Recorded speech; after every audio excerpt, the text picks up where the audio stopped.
proses eksekusi layanan ini akan diterapkan. Kemudian untuk indikator 19 ini tim koordinasi, inilah tim ad hoc yang harus mengawal. Jadi Pak Sesmen ya, Sekda sebagai ketua tim yang bertanggung jawab ke kepala daerah, bertanggung jawab ke kepala badan atau kepada menteri begitu ya. Ya, karena menteri, kepala badan ataupun kepala daerah ya tetap nanti yang akan menjadi penanggung jawab penyelenggaraan SPB secara keseluruhan gitu ya. Nah, ini nanti ada SK-nya tentu, dan SK itu harus diturunkan ada yang namanya tugas dan fungsi dilaksanakan atau tidak. Nah, ini muatannya. Jadi kata kuncinya adalah amanah yang dijalankan oleh tim ini, tugas dan fungsinya, job desk-nya dilakukan nggak? Nah, biasanya suka ada SK yang sangat global gitu ya.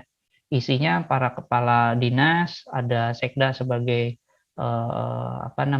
koordinator, tapi tidak rinci tugasnya apa. Nah, kalau bisa itu sudah menggunakan pola yang disebut dengan RACI ya, Responsible, Accountable, Consult, Inform.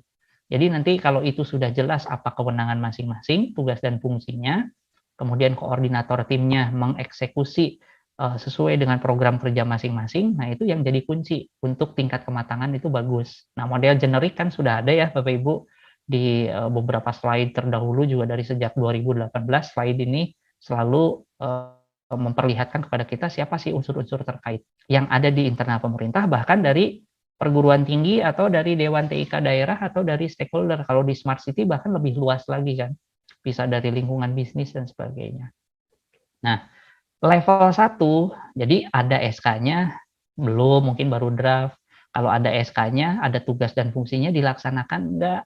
Nah, kalau sudah dilaksanakan, ada dokumentasinya, tangkapan layarnya, foto undangannya, hasil dari rapat, arahan dari tim koordinasi seperti apa. Nah, meskipun tadi orang-orang yang terlibat baru sebagian. Nah, kalau seluruhnya, ini berarti sudah dilaksanakan dari keseluruhan program. Keterlibatan orangnya seluruhnya juga terlibat. Nah, itu yang akan menunjukkan level kematangan tim koordinasi. Karena bisa jadi, mohon maaf, kadang ada SK, sekedar SK, eksekusinya nggak ada, begitu. Nah, itu berarti tingkat kematangan pelaksanaan dari kematangan tata kelola tim koordinasi masih belum bagus. Nah, jadi kalau seperti ini kan mantap ya Bu ya Pak.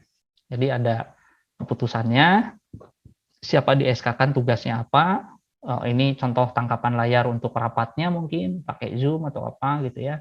Kemudian ada notulensinya, kegiatannya apa sih yang dibahas, apa yang nanti jadi action berikutnya apa gitu ya.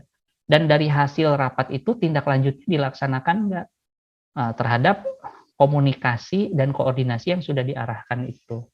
Nah, ini kalau dilakukan, reviewnya sudah dieksekusi, mungkin ada perubahan tim, struktur timnya berubah, ada perencanaan yang berubah. Nah, ini kan berarti tim koordinasi. Jadi kalau sudah ada, oh iya karena ada SOTK baru, ada berubah. Meskipun misalnya nama dinasnya tetap, nanti figur orangnya yang bergeser. Nah, itu juga bagian dari tindak lanjut siapa timnya. Sehingga nanti kalau itu dibuktikan, sudah ada program kerjanya, si Fulan bekerja melaksanakan apa, jelas. Nah, ini yang menunjukkan bahwa tim koordinasi sudah berada di tatanan level optimum. Tindak lanjut seperti biasa, kalau yang ini koordinasinya ya di internal timnya. Ya, di internal tim yang sudah di-SK-kan, bagaimana akhirnya itu fungsi yang diamanahkan sebagai job desk-nya itu dilaksanakan tidak, kemudian nanti disampaikan oleh arahan yang jelas, ya, dilakukan monitoring dan evaluasi dari hasil kerja tim ini seperti apa. Dan semua itu terhubung